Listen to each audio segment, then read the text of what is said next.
Meron siyang dalang visual aid sa water filtration system na lalo na problema ang clean water sa mga typhoon area. Yes, I just wanted to share this to everyone kasi sa Cebu, isa po sa mga naging concern ay yung mainom na tubig.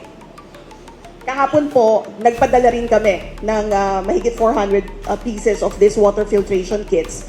Ito po, makikita nyo, no, meron itong water filtration system which is may 0.1 micron filters that could actually remove cholera, salmonella, E. coli, at coliform bacteria.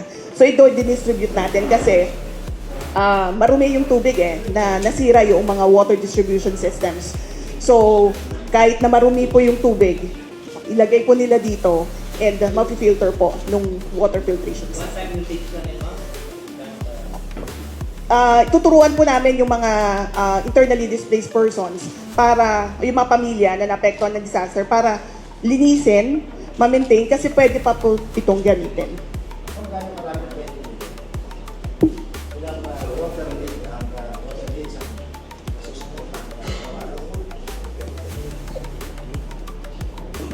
Actually, hindi ko lang alam kung ilang liters actually yung pwedeng lamanin nito, pero punuin mo to kasi.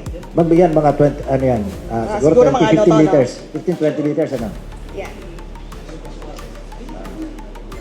Ayan, tapos Five gallons. pag halimbawa na-consume na no, yung liman nito, pwede mo uling punan para mabigyan mo rin naman ng tubig yung iba mong kasama. Actually, ito pwede sa mga evacuation centers, mga 3 to 5 families, pwede mo mag-share dito. So ma'am, napaka-usable niyan. Kasi sa evacuation center, ang pinakamahirap dalahin ay yung tubig na naririto, ang bigat dalahin. Mas malaki pa yung gasto sa pagbiyahe kaysa dun sa tubig. Yes, kasi meron rin naman tayo mga water trucks, mga water filtration trucks, but in some areas nga po, na hindi makarating yung mga trucks natin, at least meron po ito na pwede natin ipadala. So, malaking tulong po ito dun sa mga kababayan natin. Yes, actually, po ito, there's a private company na pinagkunan po natin dito.